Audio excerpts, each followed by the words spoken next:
2012년 9월에 일어났던 일이에요. 미국에서 뉴욕시에 위치한 미국에서 최대 크기의 동물원이라고 합니다. 브롱스 동물원.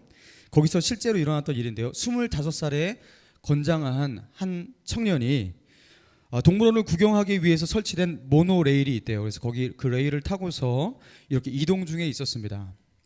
마침 호랑이를 볼 수 있는 호랑이 관람 영역에 딱 들어갔을 때 이 친구가 그 모노레일에서 탈출해서 시베리아 호랑이가 살고 있는 그 우리 안으로 뛰어들었습니다. 순식간에 일어난 일이었어요. 그리고 이 청년은 이어서 엄청난 덩치를 자랑하는 그 시베리아 호랑이와 함께, 고양이가 아니라 시베리아 호랑이와 함께 사투를 벌였습니다. 청년과 시베리아 호랑이의 격돌에 당황한 동물원 직원들이 소화기를 들고 우리 안으로 들어와서 호랑이와 이 청년 사이를 떼어놓았어요. 그리고 이 청년은 어깨와 다리에 심한 상처를 입어서 바로 병원에 후송되었고요. 죽지는 않았습니다. 당연히 동물원 측은 이 청년이 다 자살 시도를 했다라고 그렇게 생각했습니다. 죽으려고 뛰어들었구나. 당연하죠. 누가 봐도 이것은 자살 시도인 것이에요. 그런데 경찰의 신문 조사에 의해서 알고 봤더니만 이 친구가 호랑이 우리에 뛰어든 것은 자살이 목적이 아니었어요. 이 친구가 자기가 그 우리 안으로 뛰어든 이유가 이렇다고 말했어요. 나는 호랑이와 싸워서 가장 강한 자가 되고 싶었습니다. 세상에서 가장 강한 자로 인정받고 싶어서 시베리아 호랑이와 이렇게 싸웠다라는 것이에요. 강한 자가 되고 싶으면요 UFC라도 출전하던지, 그죠? 왜 죄 없는 호랑이 우리 안에 뛰어들어서, 그죠? 호랑이를 귀찮게 하냐고요, 그죠? 그 시베리아 호랑이가 무슨 죄겠어요, 여러분?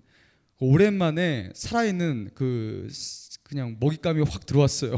근데 이게 순순히 먹히지도 않고 막 대들고 진짜 짜증나 이러고 있는데 먹을 수 있는 그 시점에 막 소화기를 뿌려서 못 먹고 얼마나 열이 받겠습니까? 여러분 너무 무모하지 않습니까? 자신의 청춘이 뿜어내는 그 에너지로 호랑이와 싸워서 강원자로 인정받고 싶다라는 이 무모한 청년의 도전에 우리가 웃을 수밖에 없습니다. 그런데 사실 이렇게 웃을 수밖에 없는 웃긴 모양으로 우리가 살고 있다는 것이죠. 여러분, 우리의 청춘이 너무나 무모한 곳에 에너지를 낭비하고 있고요. 그리고 하나님 보시기에 웃을 수밖에 없는 어떤 목적과, 그렇죠, 이유를 가지고서 세상과 대결을 펼치고 있는 것, 여러분 우리의 모습 아니냐는 거예요. 쓸데없는 과시욕과 쓸데없는 욕망으로 우리는요 쓸데없는 경쟁을 하고 있습니다. 쓸데없는 오락과 취미에 청춘을 꼬라박고 있습니다. 어떤 사람은 정말로 참 필요하죠. 그렇지만 어떨 때 보면요 참 쓸데없는 사랑놀이에 밀당하다가 청춘의 생기를 다 뺏기고 소진해버리는 그런 분도 있어요. 어떤 분은 분노와 증오와 미움과 상처 속에서 청춘의 에너지를 몽땅 소진해버리는 분도 있습니다. 결국에 나이만 청춘이에요. 나이만 20대고 30대예요. 그렇지만 청춘이 청춘답지 못하게 되는 것이에요. 그러나 주님은 우리에게 말씀하십니다. 나는 너희에게 진짜 청춘을 보장한다. 너희로 하여금 진짜 청춘, 그래서 그 에너지가 무모하게 허튼데 꼬라박아갖고 그 청춘이 청춘되지 못하는 그런 일이 일어나는 것이 아니라 정말로 하나님 앞에서 청춘, 하나님 보시기에 그런 파릇파릇하고 청청한 그 청춘, 하나님께서 인정하실 수 있는 생기 넘치는 그 청춘 내가 보장한다. 여러분 그 선언과 하나님의 약속이 오늘 본문의 말씀인 거예요. 자, 오늘 본문의 말씀 5절과 6절 같이 한번 읽어볼까요? 17장 예레미야 17장 5절 6절입니다. 시작. 여호와께서 이와 같이 말씀하시니라.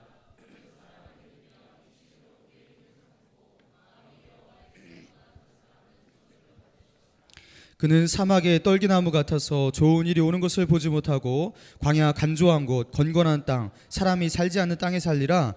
자, 지금 두 가지 부류의 사람을 얘기하고 있는데 첫 번째 5절과 6절에서는요 사람을 믿고 육신으로 그 힘을 삼고 마음이 여호와에게서 떠난 사람, 이 사람을 말하고 있어요. 자, 이 사람은 저주를 받는데요. 근데 그 저주의 내용이 뭐냐면, 자, 6절에 보니까, 자, 저주의 내용이 그 사람은 무엇과 같다? 자, 비유로 말하고 있잖아요. 무엇과 같다?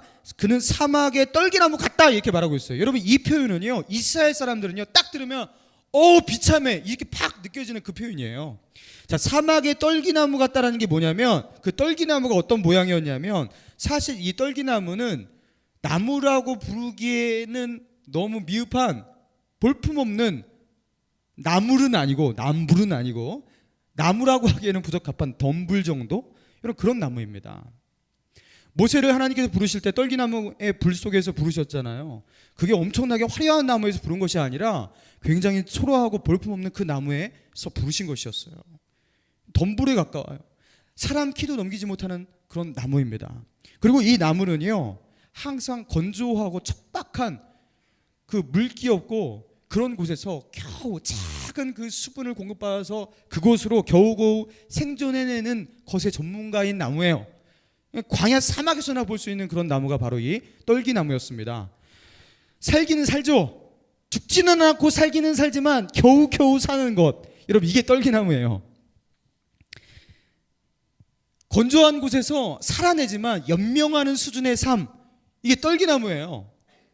여러분, 여호와를 의지하지 않고 사람으로 그 힘을 쌓고 인생을 믿는 사람, 그래서 마음이 하나님께 떠난 사람의 인생이 이 겨우겨우 버티는 인생, 죽지 못해 사는 인생, 여러분, 이런 인생 된다는 거예요. 바짝 마른 인생 된다는 거예요. 자, 그런데 이제 여호와를 경외하는 자 반대의 사람을 한번 살펴봅시다. 7절 8절입니다. 자, 읽겠습니다. 7절 8절 시작. 그러나 무릇 여호와를 의지하며 여호와를 의뢰하는 그 사람은 복을 받을 것이라. 그는 물가에 심어진 나무가 그 뿌리를 강변에 뻗치고 더위가 올지라도 두려워하지 아니하며 그 잎이 청청하며 가무는 해에도 걱정이 없고 결실이 그치지 아니함 같으리라. 자, 여호와를 의지하며 의뢰하는 사람이 받는 복이 뭐라고요? 자, 7절에 보니까 복을 받는데 그 복이 8절에 뭐라고 나와 있습니까? 자, 그 잎이 일단 청청하대요. 근데 이 청청함이 어느 정도의 청청함이냐면, 가무는 해, 이게 뭐냐면 가뭄이 들었어요. 바짝바짝 마르고 있어요. 곡식이 막 타들어가는 그 가무는 해에도 어떻게 된다고요? 걱정이 없는 청청함. 가뭄 속에서도 걱정이 없고 결실이 그치지도 않아요. 그렇죠? 그 열매가, 그런 나라는 열매가 맺히지 않잖아요. 그렇다면 그 열매도 여전히 결실을 풍성하게 맺는 그럴 정도의 그 청청함, 이 청청함을 하나님께서 주신다는 거예요. 이 청청함이 이게 순수 국어로 뭐라고 표현할 수 있어요? 파릇파릇, 그런 거잖아요. 여전히 그 가뭄의 시기에도 그 척박하고 그리고 메마른 그런 환경 가운데서도 하나님께서요, 파릇파릇함을 보장하신다, 그렇게 말씀하고 있는 것이에요. 이게 뭘 말하는 것입니까? 가무는 해에도 가뭄을 버텨내는, 그렇죠? 우리 인생 가운데서 참 척박한 환경이 펼쳐질 때가 참 많지 않습니까? 우리의 에너지를 다 빼앗아 버리고 견딜 수 없는 그런 어떤 억압의 상황들, 답답한 상황들, 그 스트레스의 상황들, 여러분, 이런 게 많지 않습니까? 그러면요, 이 가뭄이라고 다 에너지가 빠져나가요. 진기가 빠져나가요. 힘이 없어진다고. 여러분, 그런데 여호와를 경외하는 자에게 무엇을 주시냐면, 이 가무는 해에도 어떻게 주신다고요? 그 가무는 해를 버텨낼 수 있는 지구력을 하나님께서 주신다는 거예요. 여러분, 지구력이 딸리신 분 있죠? 작심삼일 조금 하면요 안 되시는 분 있잖아요. 그냥 나 조금 하려고 하면요 3일 버텨내다가 그냥 다 포기해버리고 말고, 직장 가면요 조금만 하다가 그냥 다 때려쳐버려야 되고, 그렇죠? 뭐 좀 학원 끊어놓고 좀 다닌다 하면 안 되고, 헬스 다니려면 3일이면 다 끝내버리고, 다 우리 이렇잖아요. 솔직히 이 지구력이 없는 거거든요. 이게 마음의 의지가 굉장히 바약한 거거든요. 여러분, 하나님께서 우리에게요 복을 주시면요 이 생기를 주시고 이 지구력을 주신다라는 거예요. 버텨냅니다. 버텨냅니다. 다른 사람은 다 나가 떨어져도 버텨내요. 자, 그리고 또 뭘 주십니까? 그 가뭄은 가뭄 속에서도 여전히 결실을 만들어내요. 자, 결실을 보통 못 만들거든요, 이런 해에서는요. 그런데 여전히 열매를 맺어내는 거예요. 이게 뭘 말하는 거예요? 어마어마한 생명력을 말하는 것입니다. 그리고 이 열매라는 것을 뭘 말하는 것입니까? 열매를 맺는다는 것은 자기 혼자 생존하고 끝나는 것이 아니라 그 열매를 통해서 누군가에게 그 열매를 제공하는 풍요로움, 그렇죠? 영향력을 말하는 거예요. 여러분, 영향력 있는 인생을 말하는 것입니다.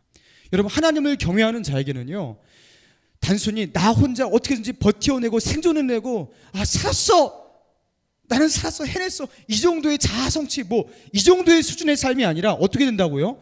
풍요로운 삶, 다른 사람에게 영향력을 미치고 다른 사람을 먹여 살리는, 여러분, 영향력 있는 삶, 하나님께서 이것을 보장하실 줄로 믿습니다. 그 약속인 것이에요.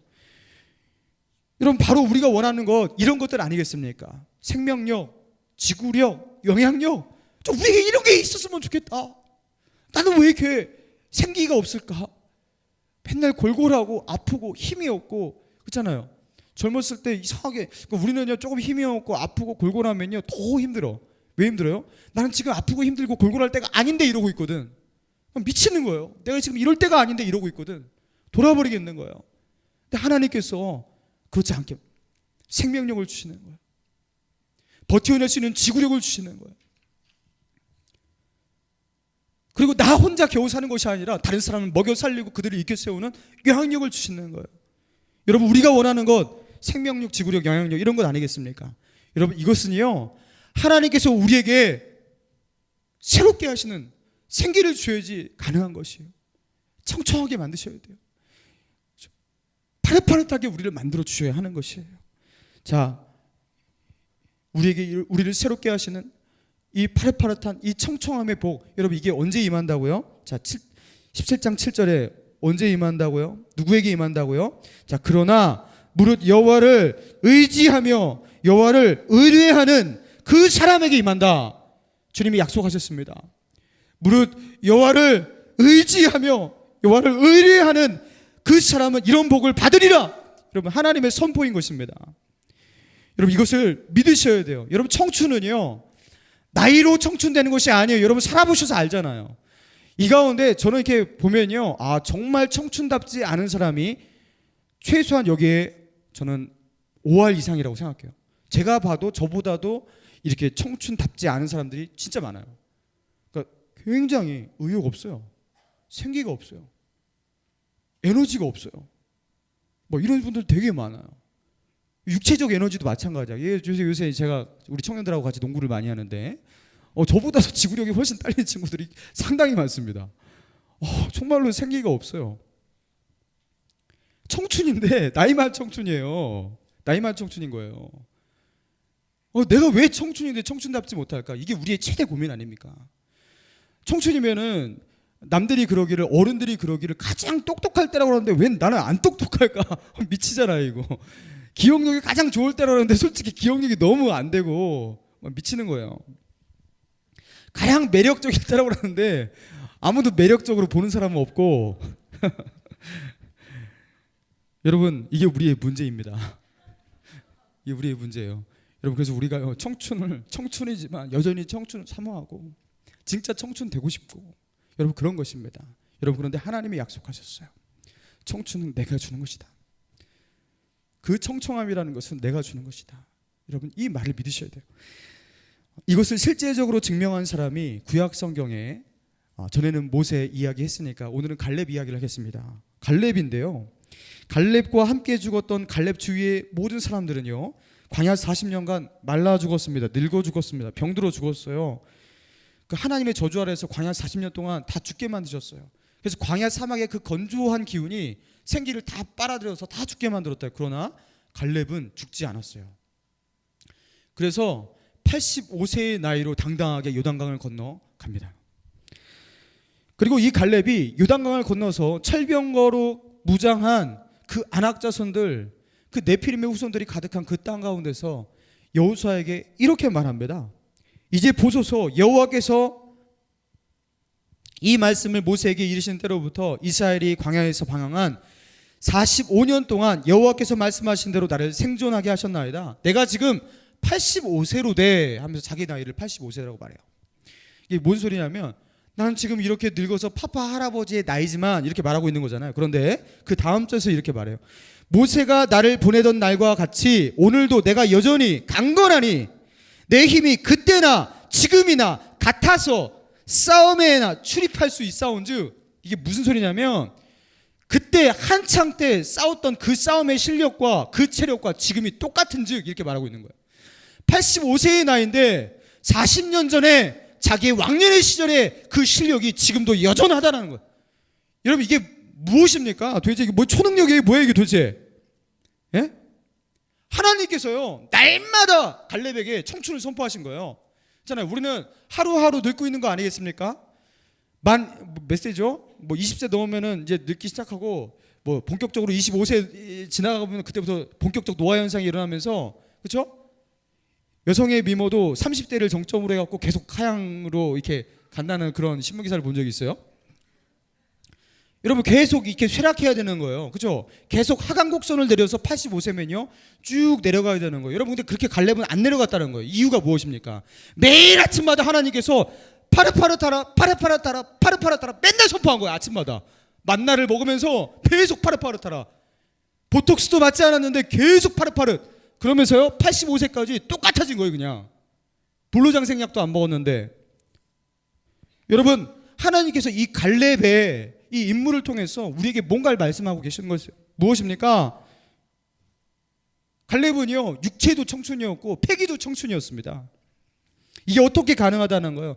갈렙과 같이 좌로나 우로나 치우치지 아니하고 하나님을 의지하고 의뢰하는 그 단순한 마음 가지고 이 마음 잃지 않고 살아가면요 하나님이 우리 인생 가운데 매일 아침 매일매일 청춘을 선포하신다는 것, 이것은 갈렙에게만 주는 축복이 아니라 우리에게도 주는 축복인 줄로 믿습니다.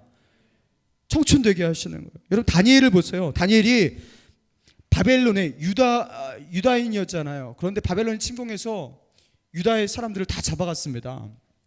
거기서 잡혀간 포로가 바로 다니엘이었어요. 그런데 이 다니엘이 하나님을 의지하며 의뢰하는 그 믿음으로 살았어요. 다니엘이 이야기 잘 아시잖아요. 정말로 올곧은 믿음으로 살았어요. 그러니까 하나님께서 다니엘을 어떻게 축복하시냐면 여차여차한 수많은 기적 가운데 다니엘이 그 바벨론 대제국 가운데 총리가 됩니다. 왕 다음에 권력자가 돼요. 자, 그리고 자기를 총리로 세운 느부갈네살 왕이 퇴위가 되고 그 뒤를 이어서 벨사살 왕이, 그의 아들 벨사살 왕이 바벨론 제국의 왕이 되었어요. 그런데 여전히 다니엘은 벨사살이 죽기까지 총리로 남습니다. 2대째 총리예요. 자, 그런데 놀라운 것은 이제는요 바벨론 왕국이 메데 바사 제국의 침공을 받아서 멸망하고 메데 바사 왕국이 펼쳐집니다. 왕의 목이 한마디로 날아갔다라는 거예요. 그리고 그 지방을 다스리고 있는 민족이 바뀌고 정권이 완전히 바뀐 거예요. 그냥 시족 자체가 바뀐 거예요. 종족이 바뀐 거예요. 여러분 그러면 당연히 왕의 목이 날아갔는데 그 아래는 다 날아가야 되잖아요. 여러분 그런데 어떤 일이 일어났습니까? 여전히 다니엘은 그 다음 왕인 메데 바사 제국의 다리오 왕 아래서 또 총리예요. 이거는 세계 모든 역사 가운데 유례가 없는 일입니다. 왕의 목이 날아갔는데 3대째 계속 총리를 한다. 단순히 정권이 바뀐 것이 아니라 나라가 바뀌고, 그렇죠? 민족이 바뀌었는데 여전히 총리는 총리로 남는다. 이건 말이 안 됩니다. 유일한 일이에요. 유일한 일. 여러분 어떻게 이런 일이 일어날 수 있죠? 하나님께서는 왜 다니엘을 이렇게 사용하고 계신 것입니까? 여러분 다니엘은요 어떤 사람이었냐면 누가 보아도 총리감이었어요. 다니엘이 이 당시 이게 세 번째 총리를 할 때쯤이면요 진짜 파파 할아버지거든요. 그렇죠? 나이가 굉장히 많은 시점이었어요. 근데 이 다니엘을 보면 누가 보더라도 다니엘에게 총기가 있어요. 굉장히 명석해요. 현명해요. 지혜로워요. 누구보다도 탁월해요. 단순히 나이만 많을 뿐이에요. 그러니까 왕조가 바뀌고 정권이 바뀌고 뭐 민족이 바뀌고 해도 얘는요 총리로 살아남는 거예요. 이 사람이 총리가 돼야지 이 왕국이 지탱된다. 누가 보아도 그렇게 인정받는 사람 다니엘이었다는 것이에요. 여러분 이 다니엘의 이야기를 통해서도, 다니엘의 인생을 통해서도 우리에게 말씀하고 계시는 거예요. 나를 의지하고 의뢰하며 나를 경외하는 그 사람은 죽기 전까지 내게 쓰임받으리라. 이 세상에서 영향력을 잃지 않으리라. 여러분 우리가 세상에서 힘이 없어지고 영향력을 잃어버리고, 여러분 그 이유가 무엇입니까? 여러분 하나님과의 관계에 문제가 있는 것이, 하나님을 의지하고 의뢰하는 그 부분에 문제가 생겨서 하나님 앞에서 사명이 희미해져 가고 있는 것이에요. 여러분 우리가 하나님을 의지하고 의뢰하면요, 하나님께서 우리에게 영향력을 주십니다. 처음에는요 미약해요. 근데 내 나중은 창대하리라 말씀하셨잖아요. 이거는요 우리가 가지고 있는 직업에 빈부귀천 위치 고하를 막론하고 어디에 있든지 하나님께서요 이 영향력을요 우리에게 주신다라는 거예요. 저는 그렇게 믿습니다. 믿음으로 하나님을 의뢰함으로 구두 수송공이 되고 구두 닦기가 되고 오뎅을 팔고 떡볶이를 팔아도 괜찮아요. 하나님께서 그 가운데서 강력한 영향력을 주실 것이에요. 하나님을 의지하고 의뢰하는 것, 여러분 이것을 포기하지 않으면 되는 거예요. 저는요 이 교역자 사이에서도요 그런 평가를 받습니다. 좀 에너제틱하다. 한마디로 이게 뭐냐면 철딱선이 없다. 뭐 이렇게 될 수도 있고요. 좀 에너지가 좀 많다. 이렇게 평가를 많이 받습니다. 그리고 왜 강 목사는 저렇게 기가 센 것 같고 에너지가 많고 막 이럴까 분석을 나름대로 하잖아요. 이 교육자들은 그렇게 생각해요. 기질이야. 이 기질이래요. 저희 기질. 기질의 영향도 있겠죠. 여러분 그러나 제가 옛날에도 말씀드린 적 있지만 저 기질 때문에 이런 게 아니에요. 제가 말씀드렸잖아요. 저는요 기도하지 않으면요 열정 자체가 없어져 버려요. 그리고 저는 하나님께 무릎 꿇는 그 무릎을 포기하는 순간 그때부터요 삶에 대한 의욕이 없어집니다. 그냥 아무것도 하기 싫어요. 솔직히.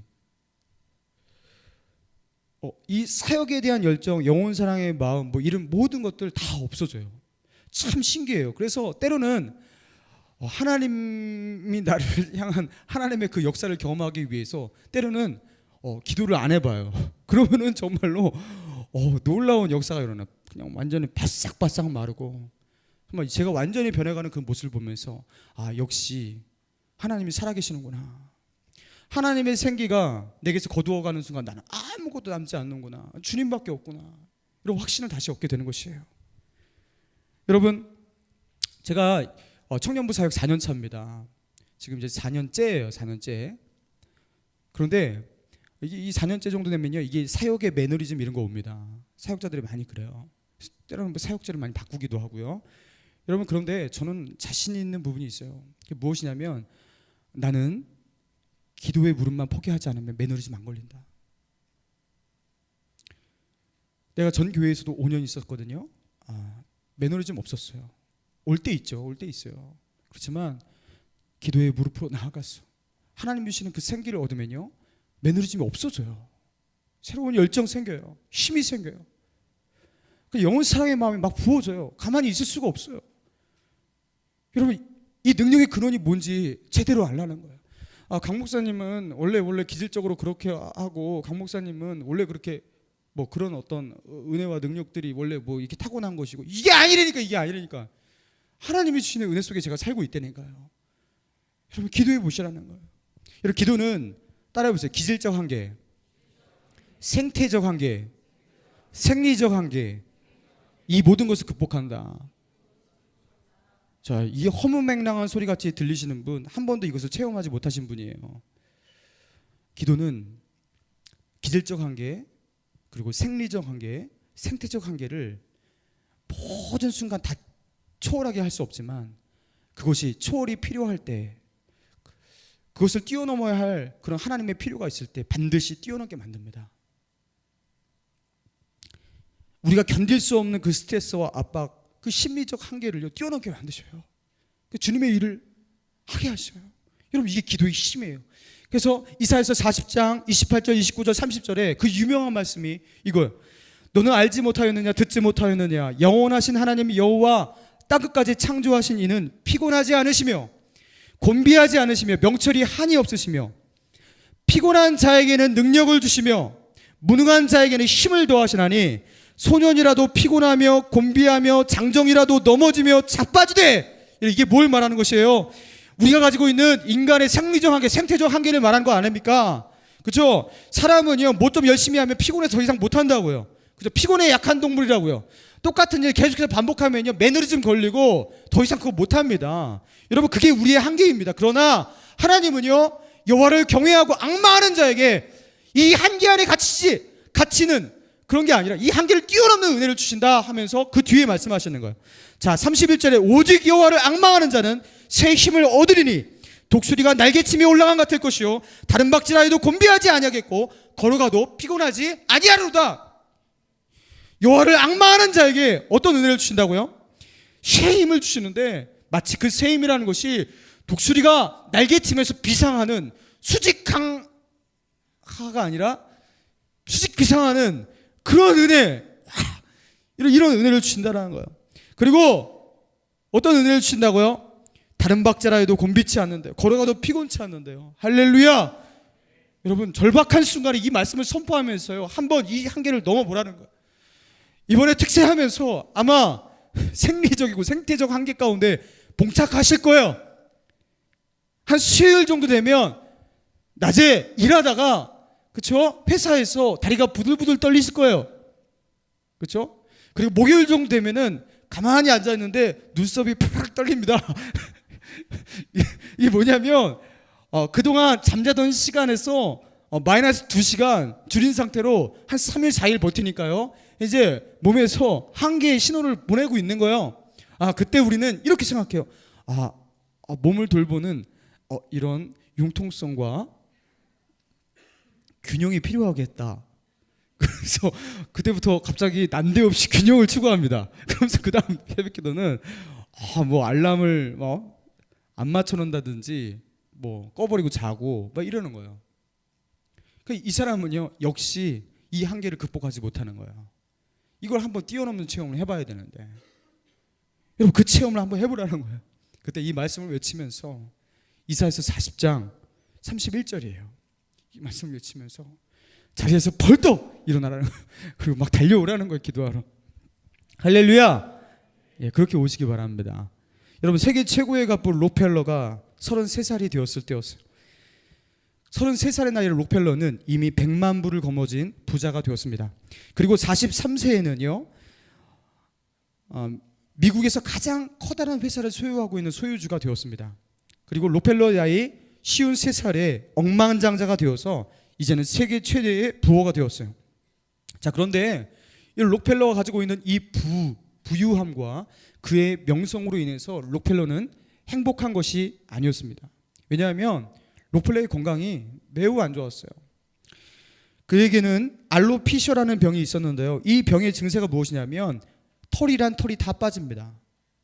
눈썹 털부터 해갖고 속에 있는 모든 털 다 빠져요. 흉측하겠죠. 행복이 없겠죠. 그리고 몸이 초췌하게 바싹바싹 말라갑니다. 그 희귀병에 걸려서 록펠러는요, 굉장히 괴로운 삶을 살고 있었던 것이에요. 그리고 그의 나이 53세에 그의 주치의로부터 청천벽력 같은 소리를 들어요. 이런 상태로 1년을 넘기기 힘듭니다. 1년 시한부를 선고한 거예요.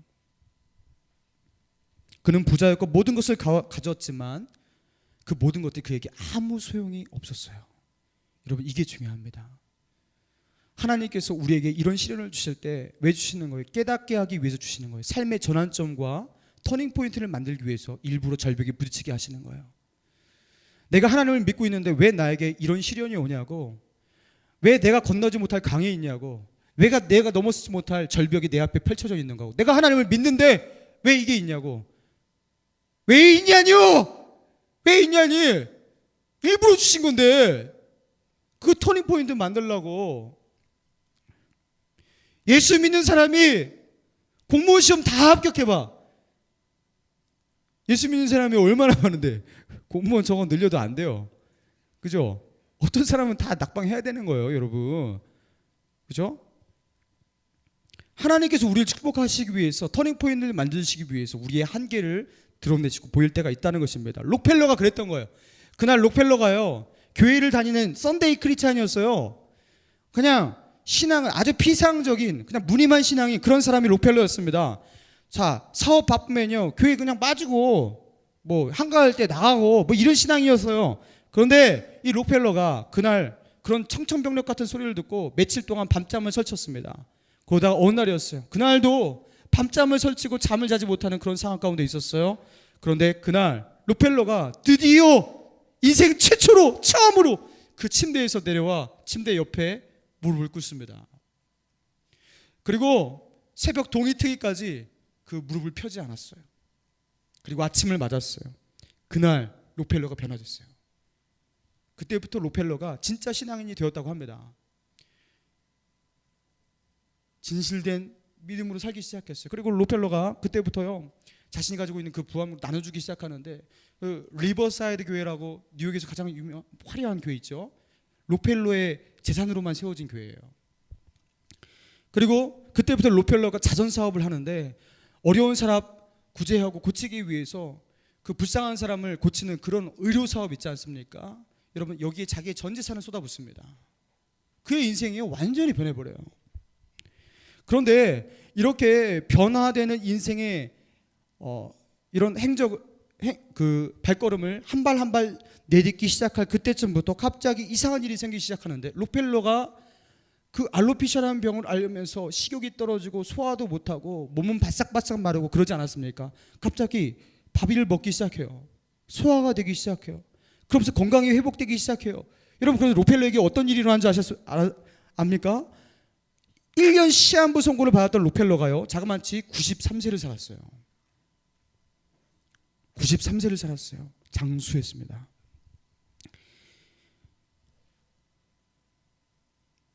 (55세) 절대 넘길 수 없다고 의사에게 진단받았던 그 친구가 93세를 살다 죽었습니다.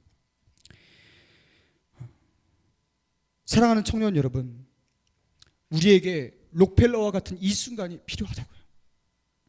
이게 50대의 나이에 이 순간이 찾아오면 늦은 거예요. 20대의 나이에 이 순간이 찾아와서 여느 때와 같이 반복하는 먹고 자고 싸고 돈 벌고 다시 먹고 자고 싸고 이 반복된 생활을 중단하고 우리는 이제 어떻게 해야 합니까? 그 침상에서 내려와 무릎 꿇어 기도하기 시작해야 한다는 거예요. 피상적인 기도가 아니라 절박한 마음으로 내가 가지고 있는, 내가 추구했던 그 모든 것들이 아무것도 아니고 모든 것이 허무하다라는 그 절망과 공허함 속에 오직 하나님이 나의 유일한 희망입니다, 이런 마음으로 기도하는 무릎. 여러분, 이 순간이 20대에 와야 돼요. 30대에 와야 되는 거예요. 혹시 이 가운데 이제 더 이상 내 힘으로 어찌할 수 없다, 넘어설 수 없는 그 절벽에 부딪히신 분 있습니까? 여러분, 그 절벽은 여러분의 인생을 파탄내고 끝내기 위해서 하나님이 주신 징계가 아니에요. 아무 생각 없이 내달리는 우리의 인생을 스톱시키고 좀 생각 좀 하라고, 이제는 좀 성숙해지라고 하나님께서 주신 기회인 것입니다. 피상적인 나의 신앙 그대로 달려가면 절대 고쳐지지 않을 그 피상적인 신앙의 고질병 고치기 위해서 하나님께서 우리를 절벽으로 이끄시는데, 그 절벽 바라보고 나 이제는 불가능하구나, 끝났구나, 패배자구나, 그러면서 인생에 대해서 냉소와 썩소를 날리는 그런 사람 되면 안 되는 거예요. 왜 하나님께서 나를 이 자리로 인도하셨을까 생각하라는 거예요. 하나님은 우리의 인생을 진짜 청춘같이 새롭게 만들어 주시기 위해서 우리를 이끌어 주시는 것이에요. 절벽으로, 우리가 넘어설 수 없는 그 한계의 지점으로 우리를 이끄시는 거예요. 그리고 거기서 하나님만 꽉 붙들고 오직 하나님만 붙드는 그 하나님을 의지하고 의뢰하는 그 하나만을 가지고 이 절벽과 싸워 승리하는 그 체험을 하게 하시는 거예요. 여러분, 청춘이란 나이로 얻어지는 것이 아니에요. 청춘이란 하나님께서 우리에게 주셔야지 얻을 수 있는 것입니다. 하나님 주시는 생기, 하나님 주시는 그 생명력과 지구력과 그리고 열매 맺는 영향력, 하나님이 주셔야 하는 거예요. 우리는 지구력이 부족합니다. 영향력이 부족합니다. 우리에게는요, 생기가 부족합니다. 그러나 하나님께서 일으키실 반전을 바라보자는 거예요. 오늘 본문 8절의 말씀과 같이 그 잎이 청초하며 가무는 해에도 걱정이 없고 결실이 그치지 아니함 같으리라. 여러분, 이 말씀을 내 마음 가운데 양심에 손을 얹고 100% 믿습니다 하는 순간 그 인생은 반전입니다. 정말 이 말씀대로 이루어지리다. 그런 순간 그 인생은요, 오늘 이 순간부터 완벽하게 바뀝니다. 바뀌지 못하는 이유는 하나님께서 우리에게 청춘을 주시는 것이 아니라 내가 나의 힘으로, 나의 노력으로, 나의 의지로, 내가 포착하는 기회로 내가 청춘을 만든다. 여러분, 이런 생각이 우리로 하여금 절망에 빠뜨리는 것이. 아프니까 청춘이다. 아플 수 있는 것은 그러니까 축복이라는 거예요. 이게 뭐냐면 우리는 아픈 거 되게 싫어하잖아요. 아! 왜 때리! 바로 나가잖아요. 너도 아파라. 아픈 거 되게 싫어합니다. 그래서 우리가 아픈 것을 너무 싫어하고 아픈 것을 저주하기 때문에 이것을 어떻게 치유할까 고민하다가 김난도 씨가 이런 문구를 만들어낸 거잖아요. 아파? 아프니까 네가 지금 청춘이란 거야. 아프면은 그게 청춘이란 소리거든. 20대 30대에 가장 인생의 절박한 그 스트레스 상황 국면 이런 것들이 가장 많습니다. 그렇죠? 대학 입시, 취업, 군대, 그리고 연애, 결혼, 이 모든 것이 다 스트레스고, 그렇죠? 절벽이잖아요. 그렇죠? 넘어설 수 없는 절벽이잖아요. 여러분, 이 스트레스 앞에서 우리가 굉장히 아파하고 절망한다고요. 여러분, 그런데 그래서 그 아파하고 절망하는 그 스트레스를 있을 때, 그러니까 네가 지금 20대라는 소리 아니야, 30대라는 소리 아니야, 청춘이라는 소리 아니야, 그러니까 행복하다, 그렇지? 이 위로를 날리는 거예요, 이게 지금. 여러분, 그러니까 위로가 되십니까? 위로가 되십니까? 위로 안 되더라고요. 제가 그 책을 읽어봤는데 좀 좋다, 마음이 짠하다 이렇게 하면서 위로가 전혀 안 되더라고요. 저는 전혀 위로가 안 돼요. 제가 성경 말씀을 아니까 위로가 안 되는 것 같아요. 여러분, 아프니까 청춘인 건 맞지만 아파서 청춘 되지도 않고 아파서 뭐 이게 좋아지는 것도 하나도 없습니다. 여러분, 기도하면 진짜 청춘 됩니다. 할렐루야. 제가 책 하나 내야겠어요. 기도하니까 청춘이다. 여러분 사주실 거죠? 기도하니까 청춘이다. 그 책 나오면 무조건 사란 말이야. 대박 날 것 같아. 그래서 이번 2014년 청년부 특세 기도하니까 청춘이다 라는 캐치프레이즈를 가지고 우리 나아갑니다. 여러분, 기도하지 않으면 나이는 20대고 30대지만 청춘 안 됩니다. 그러나 기도하면 우리 나이 먹어도 괜찮아요. 그렇죠? 40대가 돼도 50대가 돼도 여전히 청춘입니다. 하나님 앞에서 파릇파릇한 청청한 사람이에요. 할렐루야! 이거 믿고 기도할 수 있는 저와 여러분 되길 바랍니다.